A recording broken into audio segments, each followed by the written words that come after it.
tal? Muy buenas noches. Bienvenidos a Minuto 1 a la pantalla de C5N. Hoy más que nunca la realidad. Lo que otros no te cuentan, lo que otros a diario no te muestran. Acá te lo contamos, te lo mostramos, lo debatimos y lo analizamos para que vos estés bien informado ante la falta de información de otros sectores. Y hoy tenemos un cierre de semana donde el tema económico, que va a ser el gran tema de este 2018, sin lugar a dudas, está ocupando una nueva etapa central porque el dólar volvió a tener un rebote.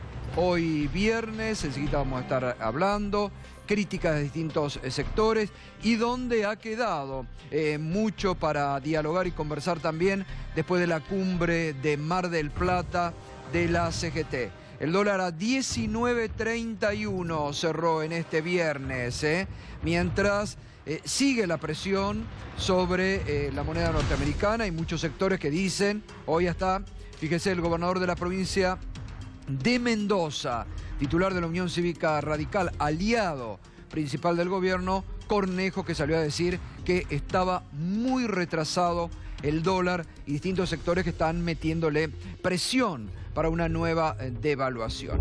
Pero les decía, ha quedado también mucho para conversar de la cumbre de Mar del Plata, ayer del sindicalismo de la CGT, que emitió una dura advertencia al gobierno sobre paritarias libres, sobre rechazando los topes que el gobierno le quiere imponer a los gremios de 15% para este año y rechazando persecuciones gremiales que se están realizando sobre algunos gremios, por ejemplo, sobre Cetera. Y nos vamos a ocupar hoy,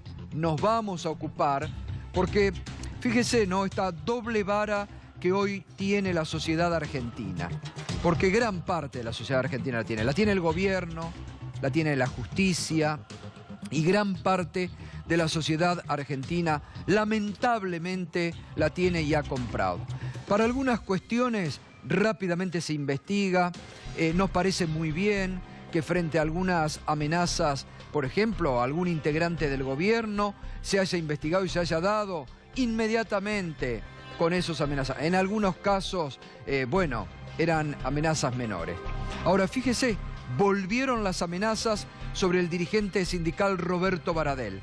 El año pasado le hicieron la vida imposible. Campaña en su contra, amenazas a la familia, amenazas a sus nietos. Nadie investigó nada. El gobierno ni se preocupó. Y Roberto Baradel, además de ser un dirigente gremial a quien el gobierno tiene en la mira, y como no le pueden encontrar nada, como a su gremio, a los docentes que les buscan, han ido en contra del gremio y han vuelto las amenazas. Te vamos a hacer desaparecer. Pero frente a esto, llamativamente, ni la justicia el año pasado, ni el gobierno han salido a investigar. Son amenazas contra un argentino. El año pasado, sus hijos, su pequeña nietita sufrió amenaza. Nadie investiga. En esta Argentina de la doble vara, permanente, lamentable realmente, lamentable. Toda nuestra solidaridad para Roberto Baradel. Es el primer título de esta noche. Te vamos a hacer desaparecer. Vuelven las amenazas sobre el secretario general de SUTEBA. No le va a costar el cargo el jefe de gabinete, Marcos Peña, que salió a naturalizar todo lo que ha transcurrido y un escándalo que no para en torno al ministro de Trabajo, Jorge Triaca. Enseguida vamos a ver Poder Ciudadano, una institución que busca la transparencia institucional, en la que muchas veces, cuando era oposición, se apoyaban los dirigentes del PRO y de Cambiemos. Esta tarde ha dado a conocer a través de su cuenta de Twitter un comunicado donde advierte sobre distintas leyes e implicancias que tienen lo que no solamente hizo con su empleada Jorge Triaca, los dichos a su empleada, sino también esta situación que puso a su empleada en el SOMU para pagarle un sueldo que según él no le podía pagar de su bolsillo. Y además, la advertencia del ministro del Interior, Rogelio Frigerio: no nos enamoremos de la cláusula gatillo, a varios gremios que ya empiezan frente a la estampida inflacionaria del 2017, lo que se prevé para el primer trimestre del 2018, muchos gremios están pidiendo justamente que se active la cláusula gatillo, cosa que el gobierno también quiere frenar. Muy bien, nos metemos ya con el primer tema de esta noche. Jorge Triaca, hoy el ministro de Trabajo, el ministro jefe de gabinete, ha salido a respaldarlo, a decir que no era necesidad de apartarlo del cargo, pero muy interesante ver lo que ha dicho Poder Ciudadano en el día de hoy. Reitero, una institución en la que se apoyaban mucho los integrantes del PRO y de Cambiemos cuando eran oposición. Vamos a ver a través de su cuenta de Twitter lo que dice Poder Ciudadano sobre el ministro Jorge Triaca. Sobre el maltrato a una empleada: las partes están obligadas a obrar de buena fe, ajustando su conducta a lo que es propio de un buen empleador y de un buen trabajador, tanto al celebrar, ejecutar o extinguir la relación de trabajo.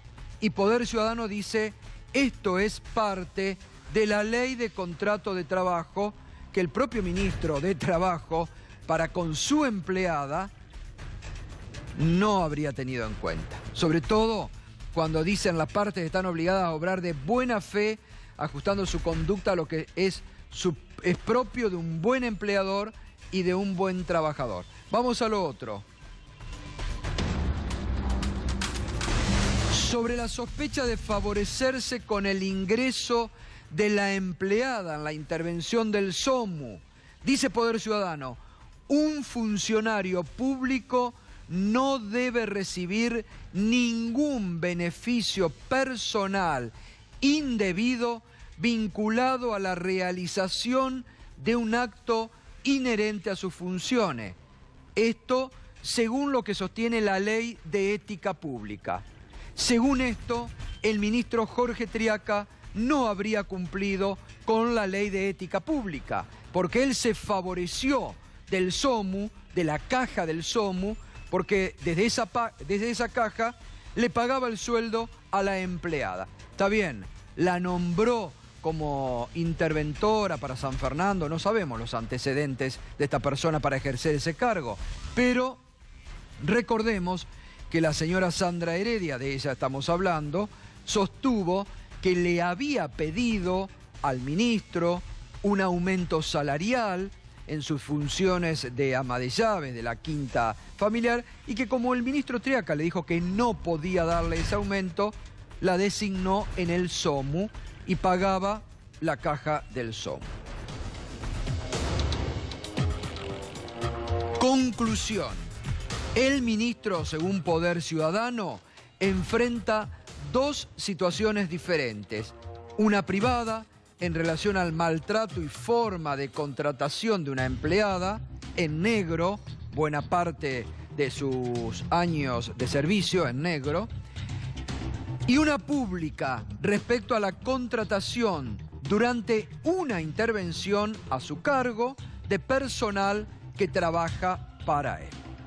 Según Poder Ciudadano, en estas dos fallas incurrió el ministro de Trabajo, Jorge Triaca. ¿Tenemos otra?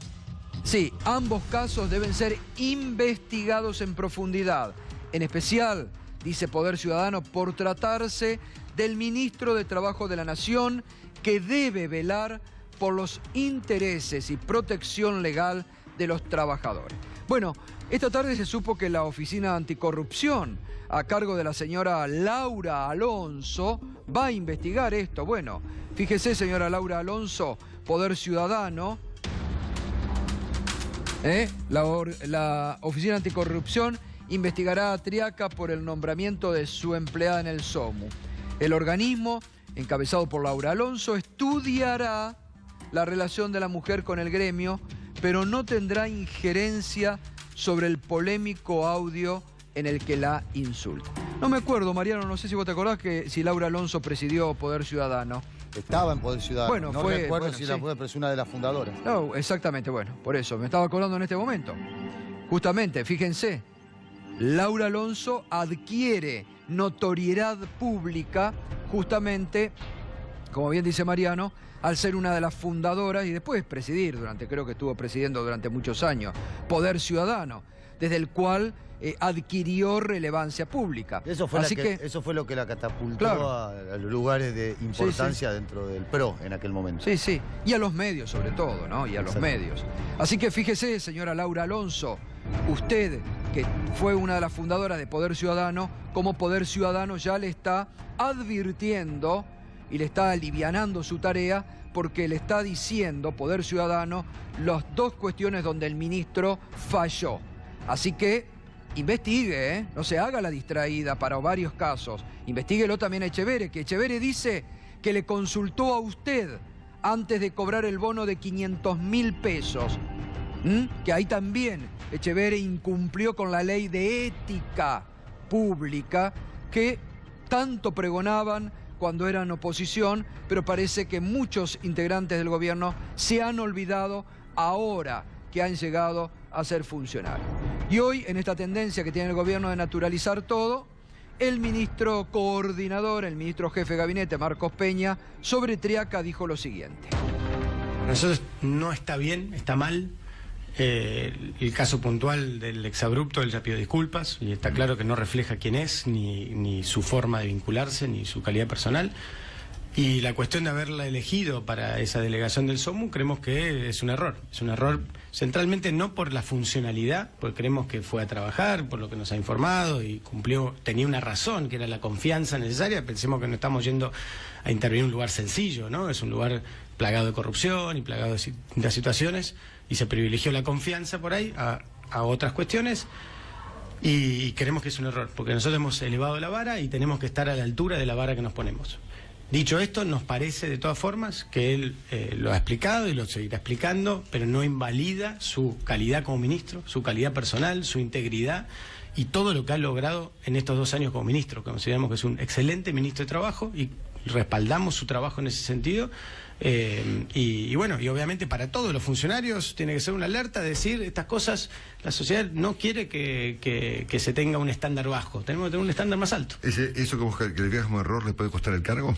No, nosotros consideramos hoy que las explicaciones fueron claras y que centralmente por una razón. Esa persona fue a trabajar, la intervención del SOMU fue ejemplar en términos de lograr sanear un sindicato con alto nivel de corrupción, normalizar con elecciones con voto electrónico, ahora en febrero ya se normalizará la vida institucional, con lo cual no sentimos que, si bien es un error, no sentimos que sea algo que tenga que costarle el cargo.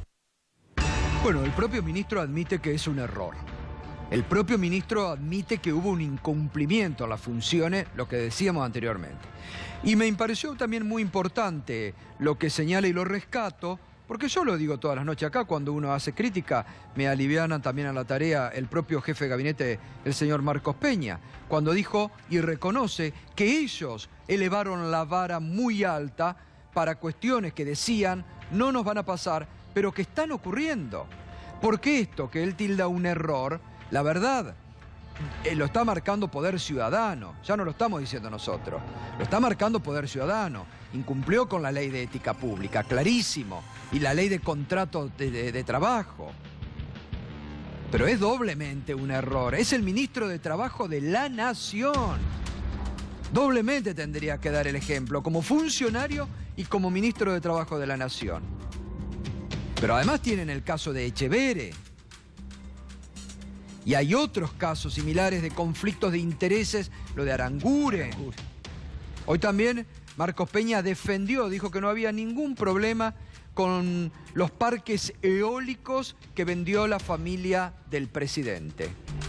Pero evidentemente ahí también hubo conflictos de interés. Entonces en esto que el propio jefe de gabinete dice que han elevado ellos la vara, que es lo que yo siempre sostengo, al elevar ellos, bueno, realmente las críticas, obviamente tiene que ser una gestión donde esto no ocurra. porque ellos prometieron que todo lo que había ocurrido anteriormente no iba a ocurrir durante su gestión. Son errores que se repiten en forma constante. Y reitero, de conflicto de intereses, el gobierno está plagado. Siguen las repercusiones por la cumbre sindical de Mar del Plata. Hoy habló el titular del gremio de canillistas, integrante de la CGT, Omar Plaini, que se refirió al duro documento que planteó ayer la CGT. Recordarán ustedes, en el 2016 el gobierno predijo una inflación del 25%, terminó en el 42%.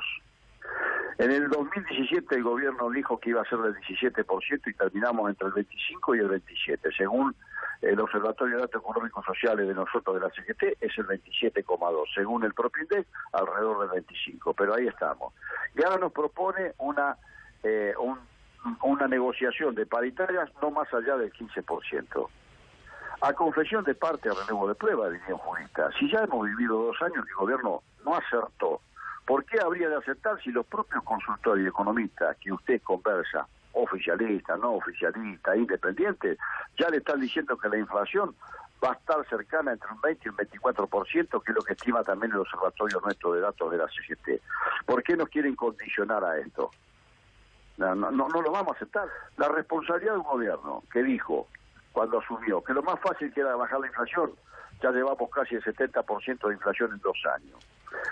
Un gobierno que dijo que venía para transparentar la política. Desde la no política, ellos tenían marcos éticos y de transparencia. Bueno, mire, está sucediendo todo lo contrario con las distintas situaciones que vemos de distintos funcionarios del gobierno. Entonces, digamos, ¿cómo nosotros nos vamos a emitir un documento de esta naturaleza?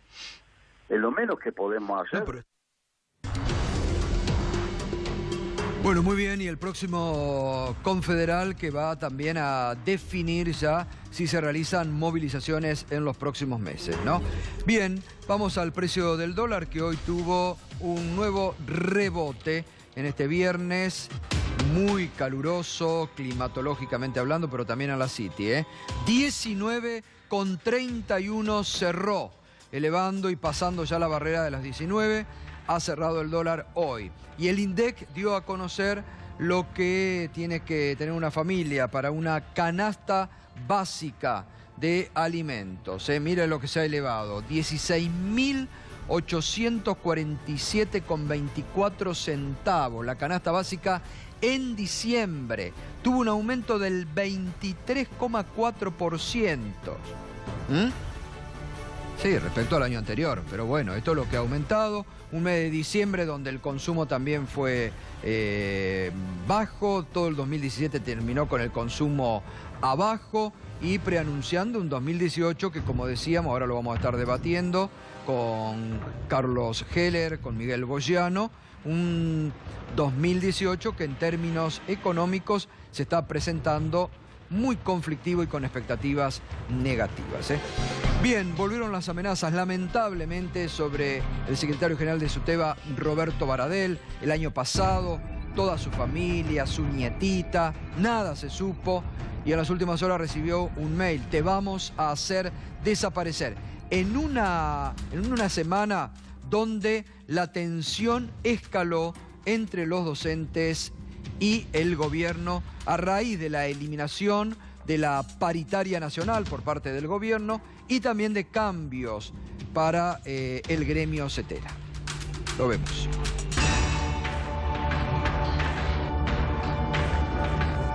Porque son el ejemplo para los chicos, todos los maestros van a ser respetados, cuidados y bien remunerados. Ese es mi compromiso. Vamos juntos.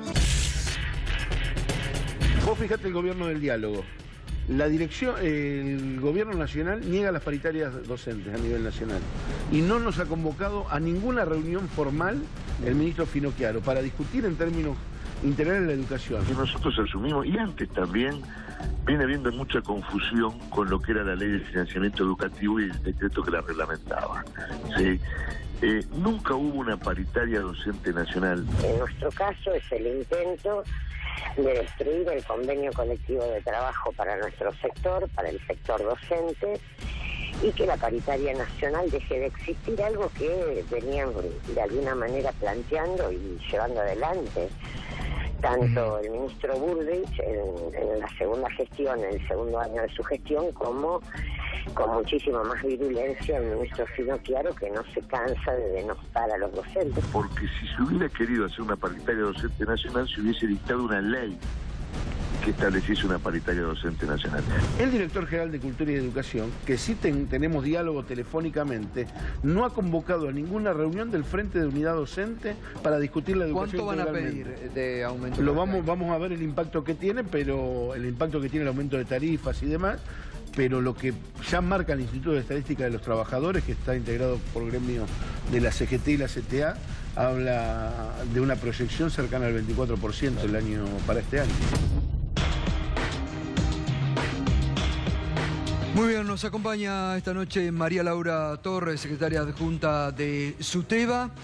Antes que nada, bueno, ¿qué se ha podido saber hoy sobre las amenazas a Roberto Baradel? No, lamentablemente nada, ¿no? Lo que más, aparte de estar sumamente preocupados porque esto vuelve a suceder, la mayor preocupación es porque hay una actitud del Ministerio de Seguridad y de la Justicia de no esclarecimiento. No pasó nada el año pasado, en absoluto, o sea, esto es algo que se va sumando en la misma causa y desde hace más de un año, sí. Ustedes lo han pasado, nada, hay un silencio absoluto. Lo único que se sabe ya desde hace un tiempo es que el servidor viene de Panamá. La verdad se han tomado un año solamente para informar esto. Siempre llega de la misma... Estamos sumamente preocupados. Yo personalmente estoy indignada. No puede ser que tengamos un Ministerio de Seguridad que no pueda responder a esto. Bueno, pero sí responde Es una rápidamente barbaridad. cuando ha encontrado tuiteros con amenaza y los ha puesto... Rápidamente. Ha hecho avanzadas a una ciudad del interior de la provincia de Buenos Aires Y con se un despliegue equivocó. de... El presidente cuando dijo que Baradel no necesita que lo cuiden, es una barbaridad. Sí. Porque todos los argentinos necesitamos que Por nos supuesto. cuiden. Y pasó más de un año y acá hay un silencio de radio absoluto. Nadie, cuando digo nadie digo, vuelvo a decir, ni el Ministerio de Seguridad ni la Justicia están dando respuesta a esto. Muy preocupados por esta situación. ¿Hoy volvió? ¿Tuvo alguna otra amenaza o se han Sí, quedado? hoy continuó otra amenaza en el mismo estilo. Bueno, ¿Al mismo mail? exactamente al mismo. ¿Qué le advertían ahora? Situaciones con la familia. ¿O vuelven Sí, con la familia? Sí, vuelven con la familia, exactamente. Que es donde más Esto duele, se había ¿no? originado, Roberto nunca lo quiso decir, pero prácticamente estuvieron ahí los hijos de irse del país el año pasado, ¿no? Es que es muy difícil convivir con una situación así, cuando hay menores, cuando hay un nieto. Bueno, una situación, la verdad, muy compleja, muy dolorosa para Roberto y para todos nosotros. Ahora, para la ¿llamó a comunidad alguien del docente gobierno, también. No, alguno en este caso del Ministerio absolutamente de la nadie. Provincia de Buenos Aires, de Ritondo, No. Bullrich, se han puesto En a esta disposición? no, mira, hoy se lo pregunté y en este caso no ha llamado a nadie. No ha llamado a nadie y la investida contra los docentes sigue, porque, digo, vuelven a equivocarse. Sí, porque lamentablemente vuelven a hay que plantear... asociar en la misma semana, Es así. qué casualidad que ocurre todo lo mismo, Es ¿no? absolutamente así. Fue así en el desarrollo del año pasado y hoy vuelve. Sí, el año pasado digamos, cuando comenzaron los conflictos docentes, empezaron las amenazas y acá Tal cual. este lunes comenzó con la famosa publicación en la página web. Amenazas a Roberto Baradel, nos quitan la paritaria nacional docente. Digo, la verdad, viene en el mismo paquete el tema fuertemente de la... Hay mucho autoritarismo, mucha degradación del sector docente, mucha embestida contra nosotros. Nosotros somos maestros, maestras, profesoras y profesores, que en realidad, yo recién lo escuchaba, a mí me da vergüenza ajena. Bueno, muchos de los ministros que nombraron, ¿no? Pero en el caso mío, escuchar al ministro de Educación de la Nación, que ni siquiera se tomó el trabajo de leer. Tienen que leer la Ley de Educación Nacional, tienen que leer la Ley de Asociaciones Profesionales. Es más, dicen que no había paritaria, dice Finocchiaro. Debe ser una interna que tiene el propio gobierno con Finocchiaro versus Bullrich. Claro, porque en el primer Bullrich nos año convocó una paritaria. El primer año se cerró. Obvio. Es más, nos convocaron en enero, Bullrich, lo recordarán, todo enero discutiendo, febrero, 40% de aumento, mucho debate, cerró la paritaria nacional, que es la que fija un piso, después del debate, fija un piso por el cual ningún docente, desde La Quiaca hasta Tierra del Fuego, puede cobrar menos de eso. ¿Qué nos pasó el año pasado? Se rompió. Se rompió la igualdad, se rompió la equidad. Entonces vos tenés el año pasado que no hubo paritaria nacional, un un gobierno de Jujuy con un ofrecimiento del 7-10% de aumento, el gobierno de San Luis con un 38%, Neuquén con el 30%, La Pampa con... Sálvese quien pueda. Sálvese quien y cómo pueda, porque encima es a provincias pobres, o sea, volvemos a un país donde no se piensa la educación en términos federales y la educación pensada en un país, sino que se piensa nada más en la educación a provincias pobres, maestros pobres. Y además es de ahí, económicamente, al paso a la cuasimoneda, es un centímetro, digamos, porque los gobiernos provinciales van a tener que salir a bancar su estructura como puedan, que bueno, esa es una de las grandes dificultades. Este es el valor que le da este gobierno a la educación. Nosotros estamos sumamente preocupados porque acá se juega el valor de la educación en todo el país. En un momento donde no solamente el tema educativo, se juega también la integridad de las instituciones. Claro. No tener paritaria implica vulnerar un derecho que tenemos los trabajadores docentes, pero que aparte fue un derecho que nadie nos regaló. La verdad lo parimos. Yo fui ayunante en la Carpa Blanca, entonces sé de qué estoy hablando. Y cuando uno es capaz de parir algo, lo cuida. La paritaria es nuestro. ¿Con quién van a...? Es más, congelaron, por ejemplo, dicen que por eso ni leen, dicen que el Ministerio de Educación de la Nación no tiene a su cargo escuelas, salario ni escuelas. Claro. ¿Cómo que no tiene salario? El incentivo docente el año pasado, por no tener paritaria nacional, lo congelaron. Y eso es gran parte del salario que tenemos los docentes de todo el país. ¿Cómo que no aportan nada? Lo que pasa es que me parece que el ministro de Educación, el señor Finocchiaro, tendría que 2 minutos, en vez de hacer campaña, pues ya está.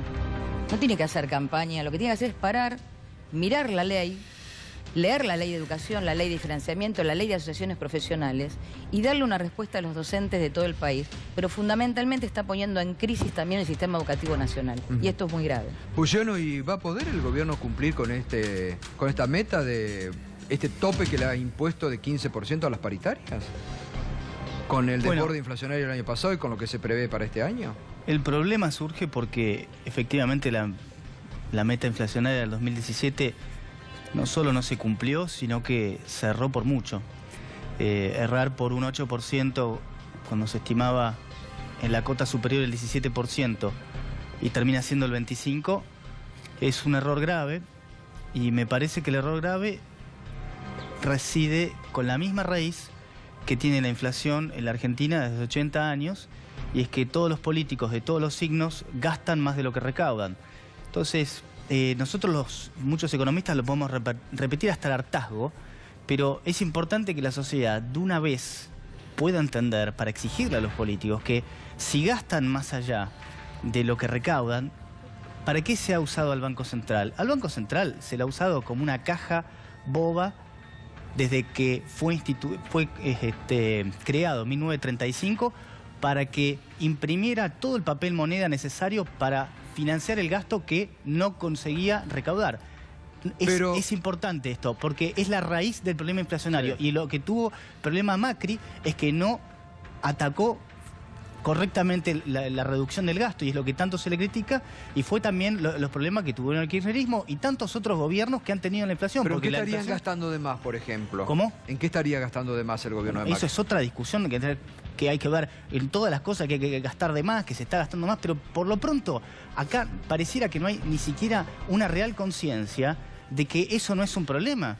Porque cualquiera entiende que en su propia casa, si gasta más de lo que le entra, tiene un problema. Pareciera que el Estado presente y tantas otras cosas que se hablan, obviamente tiene beneficios para mucha gente. Volviendo al tema de la paritaria, pero ¿ustedes están de acuerdo, es importante esto, es importante porque obviamente no tiene ningún sentido fijar una paritaria al 15%. No se la cree nadie.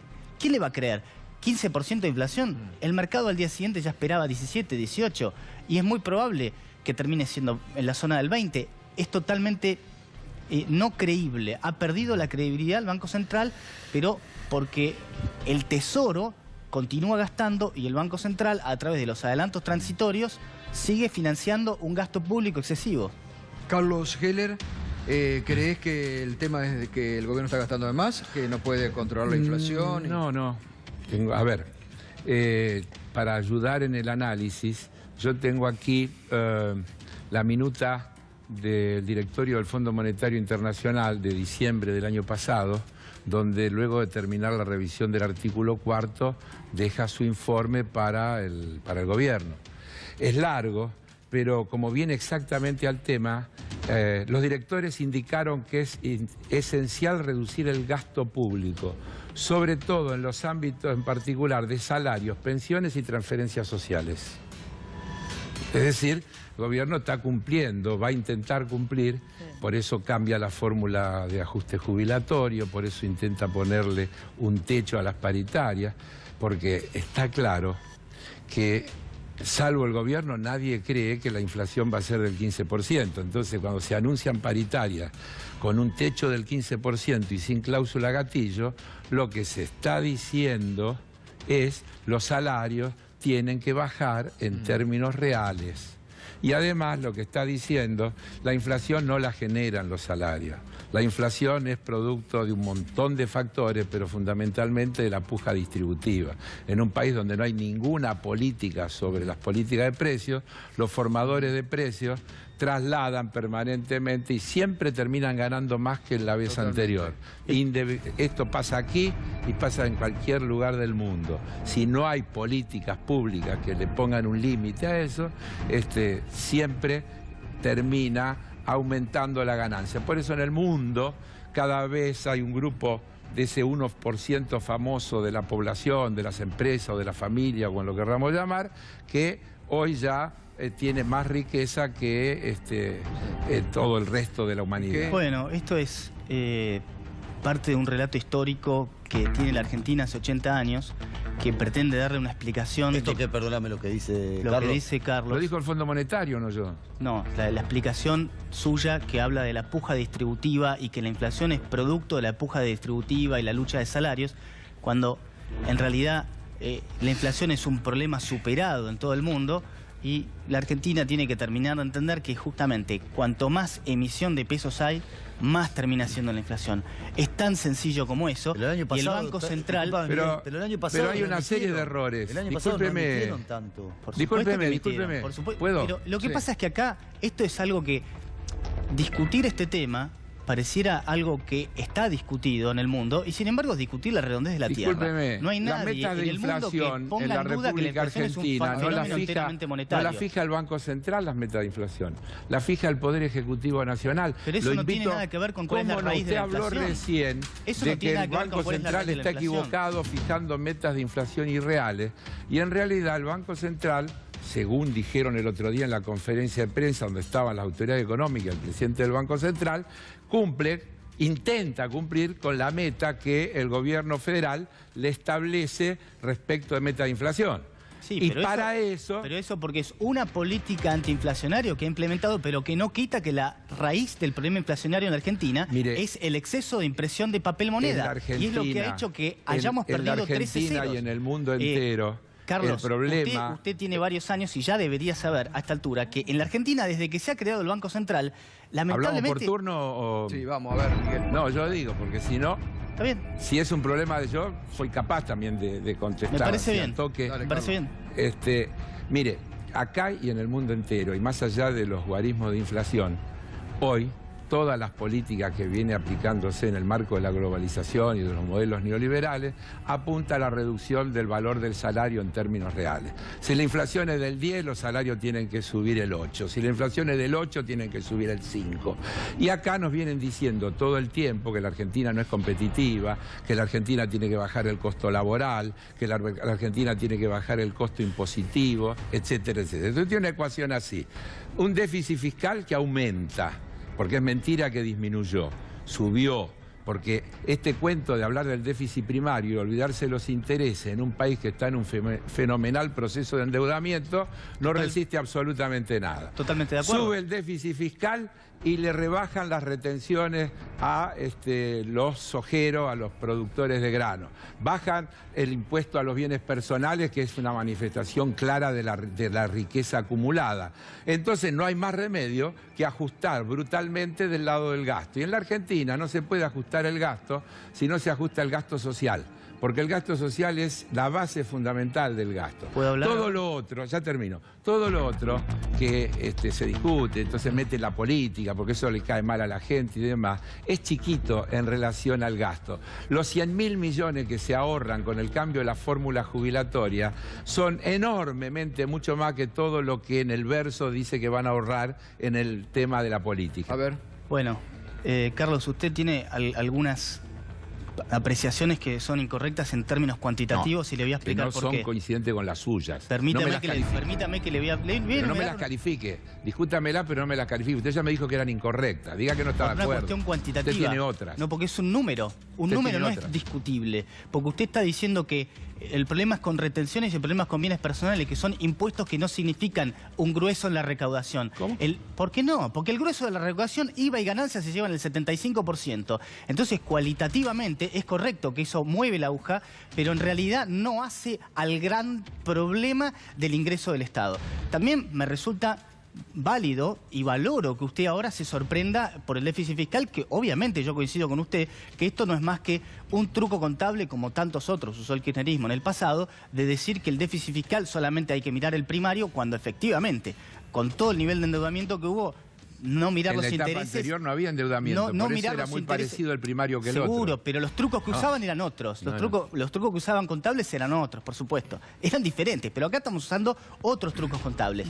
Insisto, acá el problema central de la Argentina, de la inflación, que acarrea otro problema como los salarios, tiene que ver con un problema de gasto excesivo hace 200 años, de todos los gobiernos que gastan más de lo que recaudan. Y como cuestión final, me parece que estoy en total desacuerdo con la apreciación global de que el mundo avanza por una cuestión de querer siempre reducir salarios en base a aumentar ganancias. Pero no lo digo es para yo. discutir muchísimo más profundamente. Parece un título muy simplificado. ¿Qué va a ser un título? Parece un título muy simplificado. A ver, me permiten, María Laura, y ustedes, porque digamos, ustedes, hoy estamos viendo la canasta en diciembre, 16.541 fue, digo, ¿no? Se ha elevado todo, se elevan los costos ahora también de los servicios, ABL, digamos, todo se eleva, digo. Esto también, ¿cómo lo están viendo ustedes? Más allá de la discusión técnica. No, en el mundo real, la realidad es que primero no vamos a aceptar una paritaria con techo. O sea que ese 15% es una barbaridad. Es más, no la aceptamos ni en el 2016, ni antes, ni después. Y la verdad, lamentablemente teníamos razón cuando decíamos, por ejemplo, el año pasado, cuando nos ofrecían el 18% en 4 cuotas o en 5, y no nos equivocamos. Por eso es que ahora estamos en provincia de Buenos Aires, muy cerca de cobrar la última etapa de la cláusula gatillo. ¿Sí? Sí, hoy dijo Frigerio, no nos enamoremos de la cláusula gatillo, ¿no? Nosotros nos enamoramos de la vida cotidiana y queremos vivir y no perder. ¿Sí? Somos trabajadores que lo que queremos es vivir y no perder. Entonces, lo primero es paritaria, nacional. Lo segundo, voy a provincia de Buenos Aires. En el último acuerdo paritario, hay un acuerdo que planteaba que en el mes de noviembre nos tenían que volver a convocar la señora María Eugenia Vidal para discutir pauta 2018. Bienvenido sea, es parte de lo que los sindicatos siempre decimos, hay que cambiarle una lógica a la paritaria. Nos convocaron el último día de noviembre con el compromiso del ministro de Trabajo de volver a convocarnos para discutir. Todavía a la fecha no nos convocaron. Esto quiero que quede bien claro, porque después son los culpables de que no comiencen las clases. A los sindicatos docentes que tomamos como rehenes a los alumnos y al inicio del ciclo lectivo, nosotros. Vuelvo a decir públicamente, convóquenos, señora gobernadora, convóquenos, Ministerio de Trabajo de la provincia de Buenos Aires, no nos han convocado. Obviamente, vuelvo a decir, ya nos expedimos como Frente Unidad Docente Bonaerense, rechazamos el techo, estamos exigiendo inmediata convocatoria, cláusula gatillo. Ahora, ¿cómo viene todo el tema? Y agenda de educación. ¿Es viable que las clases comiencen este año o como está planteado pueden peligrar el inicio de las clases? Mira, la verdad lo que está en peligro es que hay un conflicto que no está cerrado. Yo lo planteaba hace 2 semanas atrás. Y no solamente que no está cerrado el conflicto nacional, sino que ahora se profundizó. Sí. Ahora es muchísimo peor. La CETERA va a convocar a un plenario de secretarios generales y después un congreso. Y vamos a ser los docentes de todo el país los que vamos a decidir las medidas a tomar, que vamos a tomar medidas seguramente porque es muy grave que a uno... Es más, si el ministro Finocchiaro plantea que no hay una ley, que la mande al Congreso. Tienen que funcionar las instituciones. Si él piensa que no hay una ley de paritaria, nosotros creemos que sí, que la tienen que cumplir, que mande una ley en el Ejecutivo y que se discuta donde se debe discutir. No podemos estar a suerte y verdad de los decretazos que este gobierno intenta. Con eso, no solamente borrar a los sindicatos, sino disciplinar. No van a poder con nosotros eso. Miguel, Silvestre te hizo dos veces la misma pregunta. Si estabas de acuerdo con el tope del 15% para la paritaria.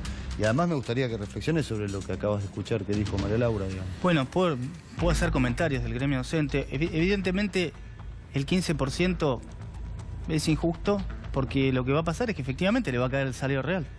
Está fuera de discusión. Entonces vuelve, es una contradicción en vos mismo. Porque ¿cuál contradicción? Y porque si los docentes los tiene que pagar el Estado, hay que imprimir billetes para poder pagar el salario de los docentes. No, eso no es ninguna contradicción. Yo te estoy hablando de lo que tiene que ser mantener el valor del salario real, pero después te imaginás que el salario de los docentes no es el único ítem de lo que compone el gasto. Me imagino. Bueno, entonces... Pero fíjate que es algo tan elemental que pareciera que la sociedad no termina de comprender que si se gasta más de lo que se recauda, eso tiene un costo. Pero vos lo con lo mismo, digo, porque si no es como siempre la misma cantinela. Dale, entonces seguime con la pregunta. Pero te acabo de preguntar, digo, ¿qué pensás de lo que acaba de reflexionar sobre qué es la postura que van a asumir los gremios docentes ahora cuando empiecen las clases, digamos? Los gremios docentes tienen una particularidad. Un cuarto de todos los empleados que trabajan en el Estado están relacionados al mundo docente. Con lo cual son un gremio probablemente el más poderoso y, como tal, tienen un gran poder de negociación que lo han hecho muchas veces con huelgas. Y, bueno, es un elemento de negociación fuerte, pero después también, obviamente, hay cosas que me olvidé tu nombre, pero... María Laura, que sabrán que muchas veces estas críticas vuelven siempre, que tienen que ver con el tema del ausentismo, tiene que ver con los temas de las evaluaciones o no de los maestros. Bueno, no me quiero meter puntualmente en los temas esos, pero los habrás escuchado infinidad de veces. Bueno, también habrá que ver cuál termina siendo la respuesta para todo eso, ¿no? Yo sé, por ejemplo, que en Mendoza cambiaron algunas reglas y que el ausentismo en Mendoza bajó dramáticamente. ¿Qué te parece lo que pasó en Mendoza? ¿Qué podés comentar de ese tema? En realidad no te querías meter y te metiste y me das un buen pie porque... Dale. Miren qué momento importante para que el ministro de Educación de la Nación convoque a los gremios docentes a discutir esto, porque en realidad somos nosotros los que queremos discutir ausentismo docente, como dicen ellos, nosotros le llamamos salud laboral. Queremos discutir una educación de calidad. Todo esto, es más, son acuerdos paritarios que están escritos y no nos convocan para eso. Cuando plantearon la evaluación a los docentes, que aparte les cuento que, por ejemplo, en la provincia de Buenos Aires, los docentes somos evaluados siempre. Siempre a fin de año somos evaluados. Nosotros queremos justamente que nos convoquen a discutir en la mesa paritaria, que es donde se tiene que convocar. No nos convocan. A mí no me lo tenés que decir, yo no tengo nada que ver con el gobierno. Está bien. Hay un relato del diálogo en los medios de comunicación y después viene la vida real. Y en la vida real, la verdad es que todo el año pasado a nivel nacional no nos convocaron. María Laura, ¿qué pasó? Y en la provincia de Buenos Aires... ¿Qué pasó en Mendoza que consiguieron bajar el ausentismo a un nivel muy inferior al resto del país? Que en Mendoza sacaron... Eso es un dato que la verdad me gustaría saber qué fuente tiene... Porque no... Vos seguramente estás hablando que en Mendoza se instituyó... El salario en Mendoza ahora no es premio. Le dice, si no van, no les pagan. No me acuerdo. Y es mucho más grave que eso. Está en una discusión que creo que está en la Corte. Hay una discusión que creo que está en la Corte, pero efectivamente bajó enormemente el ausentismo en Mendoza. Entonces, ¿qué pasó? No, pero ¿de dónde lo sacás? Porque yo vengo acá, me siento, y doy un dato y no digo de dónde lo saco. Y no, lo que estás diciendo no es así. Bueno, lo que estás diciendo no es lamentablemente así. No te puedo citar la fuente acá porque no pensaba hablar de este tema, pero te garantizo que te la busco en una hora la fuente. Es mejor no hablarlo porque entonces uno la fuente te la puedo buscar algo apenas termina el programa te puedo dar la fuente. Pero me voy a provincia de Buenos Aires. ¿Quieren discutir el ausentismo docente? Convóquennos, nosotros lo queremos discutir. Porque después cuando se discute salario, ponen el ausentismo docente como una de las variables, pero no lo discuten. Yo te pregunto, el año pasado fue Vox Populis, provincia de Buenos Aires, nos iban a poner presentismo. ¿Te acordás? Todos se deben acordar. Cerró la paritaria. ¿Vos te pensás que nos convocaron a discutir ausentismo docente? No, no les interesa eso. No les interesa, ni siquiera tienen los datos de cuál es el ausentismo. Eso no es lo que importa. Entonces yo vuelvo al eje fundamental. nos deben convocar. Tenemos el derecho de poder discutir cuál es el salario y también tenemos el derecho de discutir una educación de calidad para nuestros alumnos, que eso implica dos variables. ¿En qué condiciones los alumnos aprenden y en qué condiciones los docentes enseñamos? Tienen que conocer de qué trabajamos. Estamos hablando justamente del tema sindicatos, laboral, y ¿cómo te cayó el tema de Triaca, no solamente con su empleado, sino con esto que se ha denunciado de los empleados en el SOMU? Bueno, creo que con todo lo que se dijo es suficiente, ¿no? Evidentemente hay cuestiones que están reñidas con la ley. En el año 2014 nosotros sancionamos la ley que regula el trabajo de los empleados de casas particulares. Se llama así y hemos insistido en llamarlo así, eliminando el viejo término de personal doméstico porque era humillante, en el cual están establecidos claramente los derechos que tienen los trabajadores de casas particulares, que tienen que ver con la regulación de la jornada de trabajo, las vacaciones, las leyes sociales, etc. Ahora, si el ministro de Trabajo de un país no cumple con las leyes y a su personal lo tiene fuera del marco legal, es muy difícil discutir. Yo diría... Extraño que el jefe de gabinete lo califica como un error. Sí, pero es que no, el problema de la Argentina es que no funciona la institucionalidad. Los diputados han planteado que quieren citarlo al ministro a que explique. Y pareciera que desde otro poder, como es el Poder Legislativo, pedirle rendición de cuenta, que explique cuáles son las actitudes que un funcionario público tiene.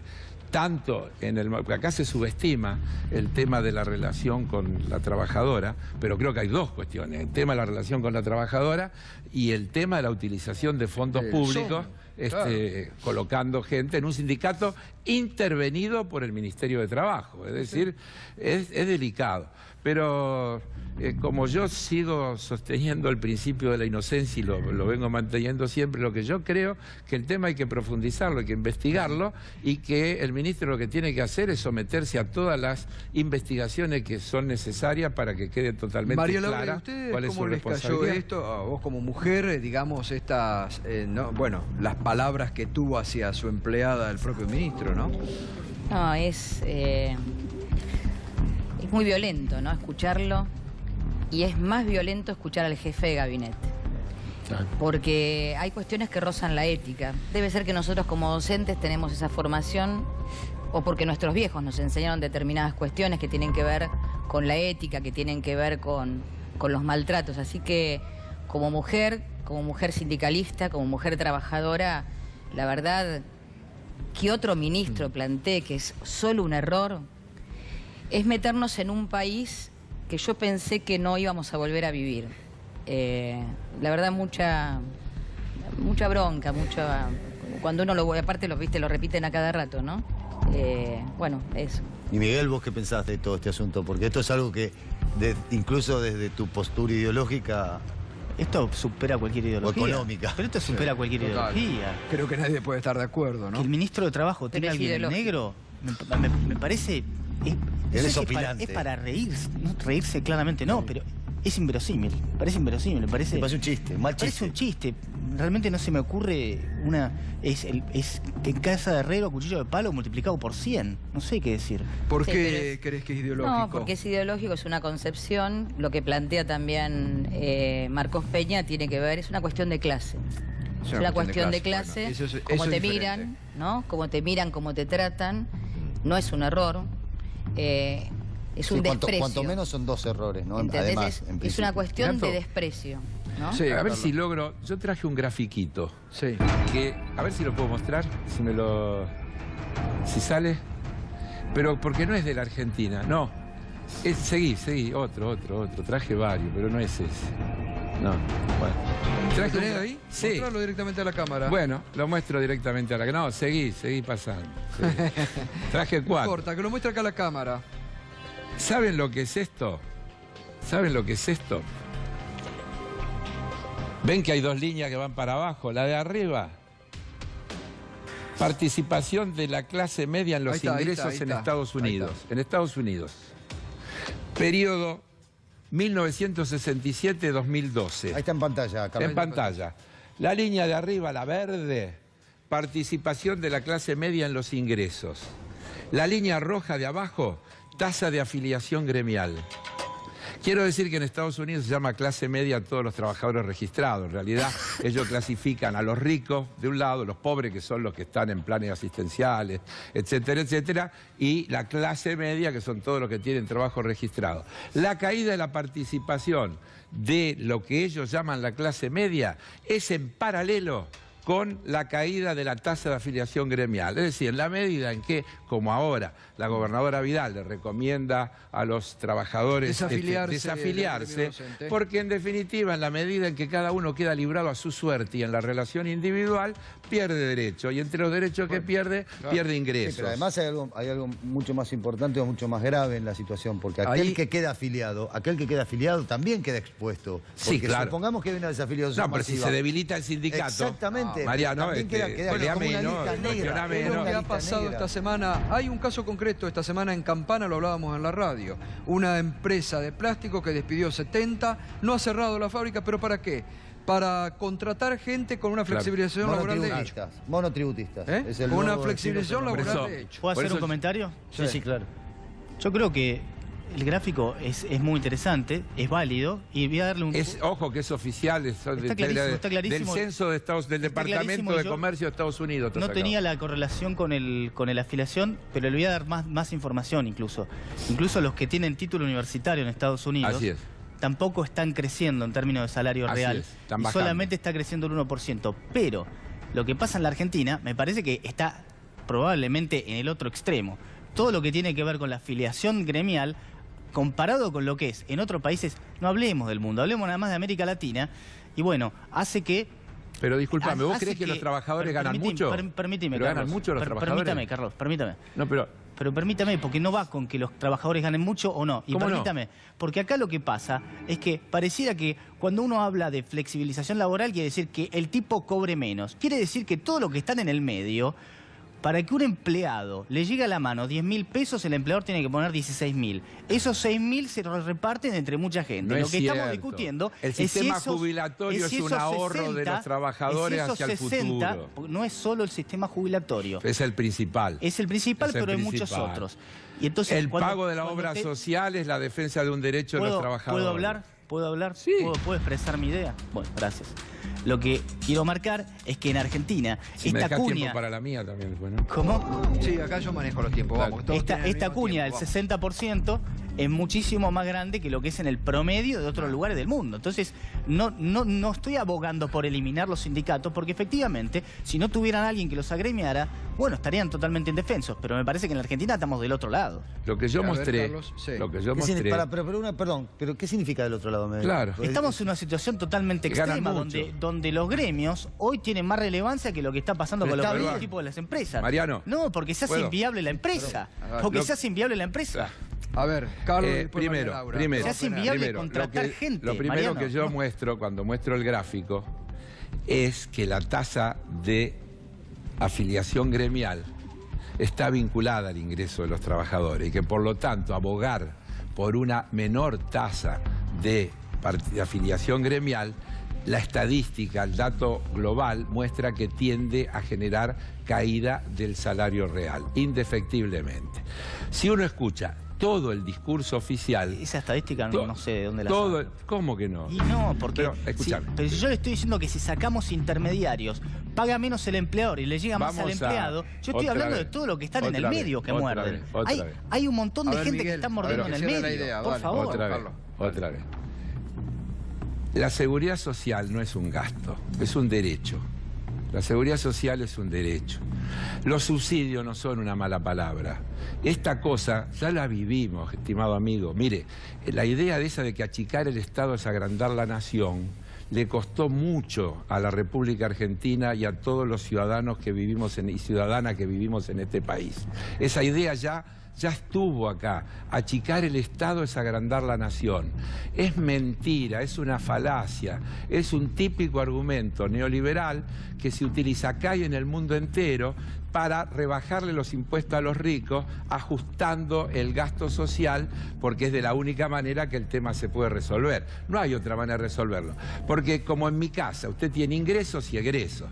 Si yo quiero bajar los ingresos a determinados sectores, tengo que ajustar del lado del gasto. Y cuando en un país como en la Argentina el gasto es, la mitad es seguridad social, un 25% son subsidios a los servicios públicos, ya tengo el 75% del gasto, si no me meto con esas dos cosas no se puede arreglar. Y entonces le digo a la gente, hay que pagar el precio real. Y esto es... Néstor Kirchner empezó el gobierno... No me hable de Néstor Kirchner, estamos hablando de ahora. Estoy hablando justamente si usted quiere hablar del de Néstor crecimiento Kirchner, del gasto de la Argentina, que es reciente. No. Néstor Kirchner empezó con 22% de gasto público, Cristina se fue con 44%. Duplicaron el tamaño del Estado para cooptar gente y cooptar votos. ¿Qué cooptar gente y cooptar votos? Por supuesto, se pasaron gastando la plata de la época de las vacas gordas.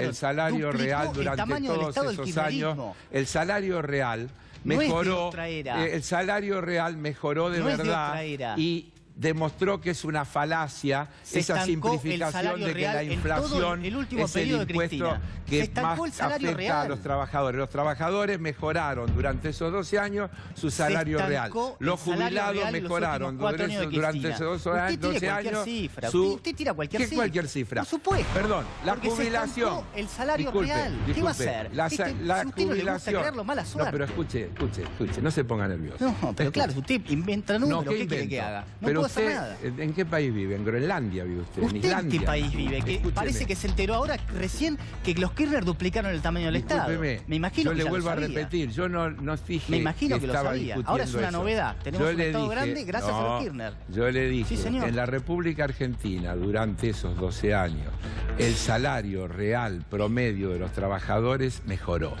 Durante esos mismos 12 años, la jubilación de todos los jubilados mejoró. Se incluyeron temas como la asignación universal, que le dieron un recurso a gente. Se incorporó 3 millones de personas que para el día de mañana que estamos pagando 3 millones de personas al sistema previsional que estaban afuera. Con todo fantasías de aumento de gasto, aumento de inflación. ¿Qué vamos a hacer con los trabajadores informales que hay hoy cuando lleguen a la edad de la jubilación? Todo lo que usted está narrando es la fantasía kirchnerista, señor. No. Todo lo que usted narra es la fantasía kirchnerista. Y lo que usted está diciendo es el realismo conservador. Es la fantasía kirchnerista. Es el realismo está narrando es la fantasía kirchnerista versus el realismo conservador. Dorada que solamente se generó ¿de qué manera? Gastando lo que no había, vaciando las arcas del Banco Central, imprimiendo plata y generando inflación. Así grosera. Se generó todo eso. Subieron los salarios reales. En los últimos 4 años de Cristina Kirchner el salario real se estancó por completo. El crecimiento del PBI per cápita en la era de Cristina Kirchner fue nulo. Señor, mentira. ¿Qué va a hacer? Pero es un globazo total. No, pero usted tiene mal los números. No, usted va a tener mal los números. Dale. No, pero escúcheme, esto no lo discute nadie. El ministro Triaca y el ministro Peña, cada vez que hablan, dicen la Argentina no es competitiva con estos salarios. Tenemos que tener salario como tiene Chile, como tiene Colombia, como tiene México, porque si no, no van a venir las inversiones. Porque antes no iban a venir si no le pagábamos a los buitres, después no iban a venir si no había elecciones y por ahí ganaba Cristina. Ahora no van a venir si no nos acompañan. Y esa es la verdad. Pero seguramente su receta sea... ¿Cuál es su receta? Me gustaría escuchar su receta, que imprima más peso para que los trabajadores tengan más plata para gastar. Yo no digo. Lo que yo digo es que hay que modificar el sistema impositivo, haciéndolo progresivo, grabando las grandes fortunas, hay que terminar con la fuga de capitales, hay que terminar con la fuga de capitales. Defina fuga de capitales para que la gente entienda. Yo tengo clarísimo. Todo lo que es llevarse la guita a los paraísos fiscales. Eso no es fuga de capitales, quiere decir invertir. Mire invertir. Déjeme hablar, debería estar la definición de... pero usted me pregunta y conteste usted, ¿cómo es esto? Porque usted está hablando de paraísos fiscales y no es necesariamente paraísos fiscales. Por supuesto, pero eso no es fuga de capitales. ¿Sabe cuánta plata hay en los paraísos fiscales? Defina fuga de capitales. Defina fuga de capitales. Ya se lo dije. Usted me quiere hablar, si yo si quiere se lo puedo decir. Defina fuga de capitales, no la sabe definir, porque no es a los paraísos fiscales. La constitución de activos externos. Bueno, yo la sé entonces yo se lo voy a decir, tranquilo. Para que la gente lo entienda. Fuga de capitales quiere decir que cuando usted ganó su plata en blanco y decide invertirla en el exterior, un señor como Carlos Harrell le quiere decir, no, usted no la puede invertir en el exterior, usted la tiene que dejar acá porque yo se lo digo. Porque si usted en su libertad tiene ganas de invertir en el exterior, yo que estoy imponiendo desde el Estado digo, no señor, usted no puede invertirla en otro lugar que no sea Argentina. Muy bien, eso es antifuga de capitales. ¿Puedo contestar? Fuga de capitales es una gran mentira de la gente que quiere decir prohibir la libertad de la gente, que ha ganado su plata en blanco, que disponga esa plata para ponerla en cualquier lado. ¿Qué libertad? Eso es fuga de capitales, señor, es prohibir a la gente que haga uso de su dinero. Se pone muy nervioso. Es que es un disparate lo que dice, señor. Mire, una cosa son la constitución de activos externos, que se hacen a través de mecanismos legales, sobre lo que además yo tengo una opinión crítica, porque si la gano en la Argentina, yo, Argentina, tengo derecho a decirle que la reinvierta aquí. Pero usted no puede negar que hay una enorme cantidad de dinero que sale a través de la llamada banca privada de los bancos internacionales y que no paga impuestos. Pero no hay estadísticas. La estadística que usted conoce, es toda la estadística en blanco. Pero discúlpeme. Señor, todo el otro no sabe ni estimarlo. No, claro, las estimaciones oficiales que hay, que son las de las que se agarra todo el mundo cuando habla de lo que es la fuga de capitales, es todo dinero en blanco. Pero, si quiere discutamos por qué hay dinero negro en la Argentina y en parte dinero negro, porque acá hay impuestos abusivos y un montón de cosas, entre otras, ¿no? Escuche, mire, le voy a explicar. Le voy a contar una cosa. Le voy a contar una cosa. El señor Obama, cuando era candidato a presidente de Estados Unidos, dijo: en las Islas Caimán hay un edificio que o es el edificio más grande del mundo o es la estafa más grande de la historia. Eran Delaware. ¿Cómo? Eran Delaware, no en Delaware, no. En el estado de Delaware. Caimán, además, Delaware es aparte, en Caimán. La es el estado de Delaware. Caimán.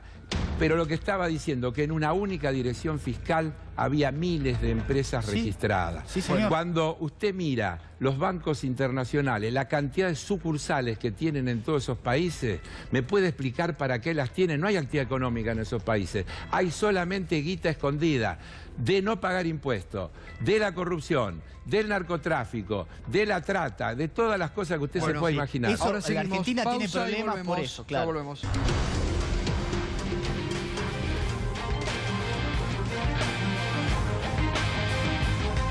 Continuamos esta noche en Minuto 1, comenzamos el programa y el hashtag esta noche es Baradel amenazado. Roberto Baradel habló esta tarde aquí en C5N sobre las amenazas, esto decía.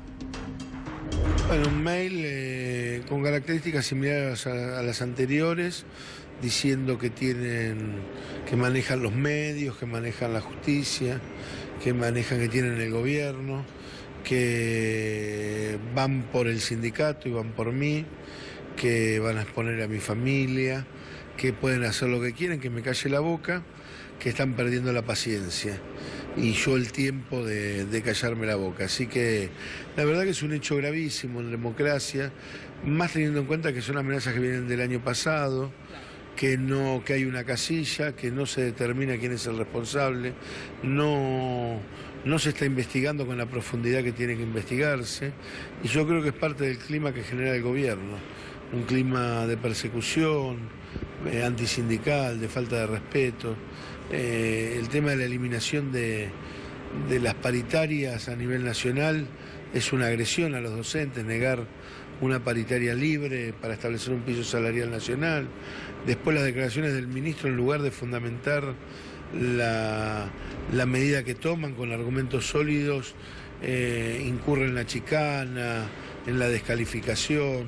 La verdad que es un clima de intolerancia, un clima que genera el gobierno de autoritarismo, de querer imponer las cosas y que genera estas cosas. Por eso nosotros somos muy prudentes, la justicia tiene que determinar quién ha realizado estas amenazas, nosotros no podemos decir quién es la persona, pero no tengo la menor duda que se generan a partir del clima que propicia el gobierno. La denuncia todavía no la efectuamos, sí lo mandamos a delitos informáticos, que es la metodología que establecimos con ellos y con el juzgado cuando llegaban las amenazas, inmediatamente a delitos informáticos, como está de feria ahora el juzgado, igual el lunes vamos a presentarla en el juzgado de turno. Bueno, allí estaba Roberto Baradel, ¿no? Gravísimo, gravísimo lo que pasa a nivel institucional en la República Argentina. Lo hablábamos con María Laura al inicio. Se vuelve a ocurrir lo mismo que hace un año atrás. Agravado hace un año porque fue contra los hijos, contra sus nietos. Investigaron incluso a dónde iban, dónde vivían sus nietos. Y ya a esta altura es inadmisible que el gobierno, que el Ministerio de Seguridad a nivel nacional no haya tomado cartas en el asunto para investigar. Investigan a cualquier tuitero que dice estupideces por redes sociales y no investigan a un dirigente sindical. Es una doble vara realmente, no solamente injusta, sino peligrosa en la Argentina de la doble vara permanente que estamos viviendo. Deja mucho que desear la justicia. Deja mucho que desear la justicia. Que cuando se trata de personas o de la oposición o de periodistas, como en el caso nuestro, nada investigan. Y estamos librados, muchos, a la suerte de Dios.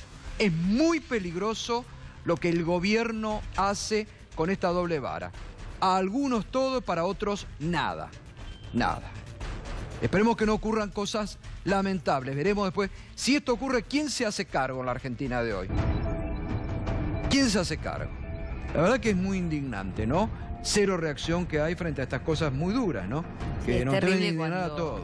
Cuando miraba ahí, ¿no? Te vamos a hacer desaparecer. En este país las palabras nunca son inocentes y han elegido... aparte con lo que significa el término desaparecer. Por eso en han Argentina, elegido ¿no? muchas Claro. palabras. Esa es una palabra que marca una etapa de nuestra historia, ¿no? Es muy grave. Es muy grave y, vuelvo a decir, es en el mismo momento que también el gobierno avanza sobre los dirigentes sindicales, sobre los sindicatos, cometiendo el mismo error que el año pasado. Porque, y ahora sí voy al gobierno, tanto nacional como el de la provincia de Buenos Aires, piensan que la pelea en una paritaria es contra Baradel, contra los dirigentes, y se van a volver a equivocar. Cuando nosotros llenamos la Plaza de Mayo con 400.000 docentes en esa marcha federal educativa, creo que el presidente de la Nación se dio cuenta, y la gobernadora Vidal, que no estaban peleando contra una persona, con amenaza, no, están peleando contra un gremio docente que somos miles y miles y miles en todo el país. No van a poder sojuzgarnos, no van a poder callarnos, porque aparte este sindicato tiene historia. Pero no solamente el nuestro de la CETERA. Yo acá quiero reivindicar a todos los sindicatos docentes, porque en esto tenemos absoluta unidad, fundamentalmente en el Frente de Unidad Docente Bonaerense. Y acá quiero meter dos cuestiones. Vos tomabas el tema de nos convocaron para desafiliarnos. Esto es grave y la denuncia ya está hecha en la OIT.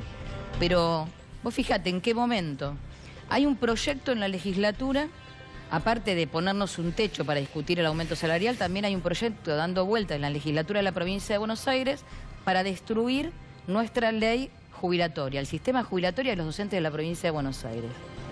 Para que estas cosas pasen, tiene que haber un sindicato dividido, tiene que haber un sindicato quebrado y tiene que haber docentes sueltos, sin organización. También para que estas cosas pasen, tiene que haber legisladores decididos a sentarse para dar el quórum y levantar la mano. Nosotros estamos en estado de alerta y movilización en la provincia de Buenos Aires, no solamente por el tema salarial, que vuelvo a decir, convóquennos, después no nos culpen, después sí, no ya culpen. Se viene febrero, ¿no? Exactamente. Ya se viene febrero. Y aparte estamos muy parados para decirle que no a cualquier reforma previsional del sistema jubilatorio. Quiero preguntarle a Miguel Boyano y a Carlos Heller, ¿no? Hoy dijo el gobernador Cornejo que el dólar estaba retrasado. Estamos viendo esta disputa que se está produciendo sobre fin de diciembre, ahora en enero, hoy. ¿Qué pasa? ¿Sigue siendo un problema? El tema del cambio sigue siendo un problema en la Argentina de hoy. ¿Hay que devaluar o no? Pero cuando uno ve que la gente de Mendoza va a comprar a Chile, que la gente de Misiones compra en Paraguay, no hay mucho que ver, que la gente, que tenemos un déficit de cuenta corriente como el que hay, solamente alcanza a mirar cuánto fue la inflación en 2017 y lo que varió el dólar. Y el dólar quedó bastante atrasado. Por eso se va a los precios después. Es como el huevo y la gallina. Estoy respondiendo a la pregunta. Yo le doy un salto de calidad a la pregunta. Es que efectivamente, no enteramente, pero una parte tiene impacto. No es 1 a 1. En muchos bienes sí. Pero bueno, ¿es un problema para la Argentina? Sí. Sí, sorprendió hoy que lo diga el gobernador de la provincia de Mendoza, ¿no? Aparte que es presidente del radicalismo. ¿Tiene que devaluar el gobierno, Carlos, o tiene que ir por otras vías? No, a ver, yo estoy de acuerdo con en este tema de que el tipo de cambio ha ido detrás de la inflación, luego de una gran devaluación inicial, la que hicieron en el momento que inició el gobierno. Es decir, si uno tomara eso como referencia, podría decir que efectivamente hay atraso cambiario. El tema es que en la Argentina, ni en ningún lado, pero estamos hablando de la Argentina, no se puede tomar una variable y analizarla separada, aislada del resto. Porque efectivamente, si vos, para satisfacer determinadas cuestiones que tenés problemas, devaluás o corregís el tipo de cambio y eso, como no hay ningún tipo de restricción, se traslada a precio, lo que volvés a generar es que los salarios van detrás de todo eso y pierde poder adquisitivo el sector de ingresos fijos. Esto es más viejo que la escarapela.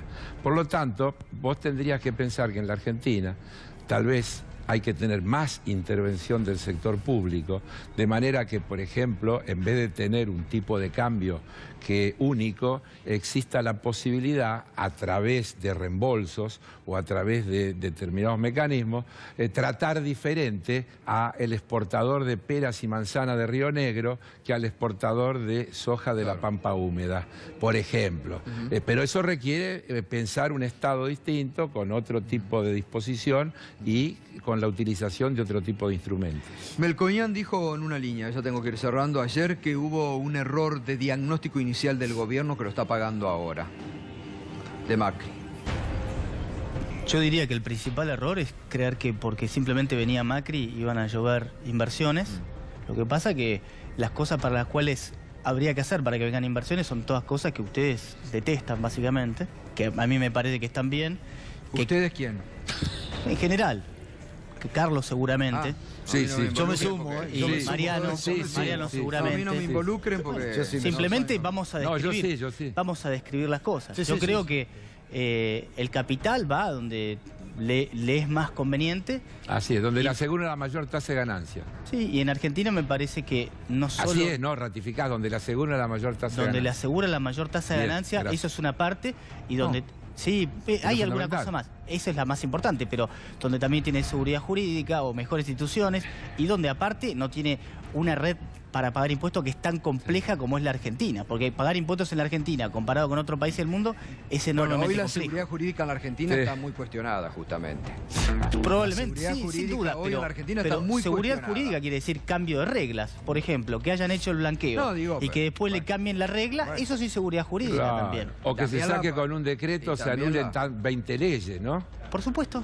Porque la seguridad jurídica y la división de poderes, la calidad institucional y la república... ¿Cómo actúan los jueces? Por supuesto que sí. No, digo, para que viste que en algunas cosas podemos ponernos de acuerdo. Por supuesto que sí. O sea, acá en la Argentina cambiar las reglas, lo retroactivo es una palabra que solamente ¿Y para vos, Carlos, lo que dijo Melconian fue error de diagnóstico o era un plan concebido desde el inicio?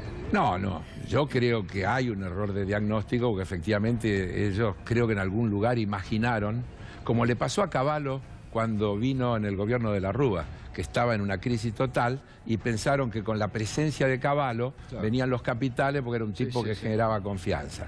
Acá creyeron que con Macri pagándole a los buitres el tema estaba resuelto y efectivamente no estaba resuelto. Ese es el error de diagnóstico. Bueno, gracias como siempre, gracias Carlos, gracias Miguel como siempre, gracias María Laura y toda nuestra solidaridad ante las amenazas que han sufrido Roberto y el gremio. Hasta el Preparémonos la semana que viene, ¿no? Porque parece que se viene la reforma laboral no recargada, sino la mitad de la reforma laboral. Van a buscar aprobar pasantías, blanqueo laboral y la licencia por paternidad. Dicen que con esto la CGT está de acuerdo en todo. ¿Estará de acuerdo en todo la CGT con esto? Bueno, veremos, todavía no hay convocatoria para las sesiones del Congreso. Pero parece que van por ese lado. Bueno, muy bien, muchas gracias como siempre por acompañarnos y por permitirnos liderar todas las noches esta franja de Minuto 1 aquí en C5N. Buen fin de semana y ya se encuentran en instantes con Mariela Fernández en la continuidad informativa. Con ella, cerveza de por medio.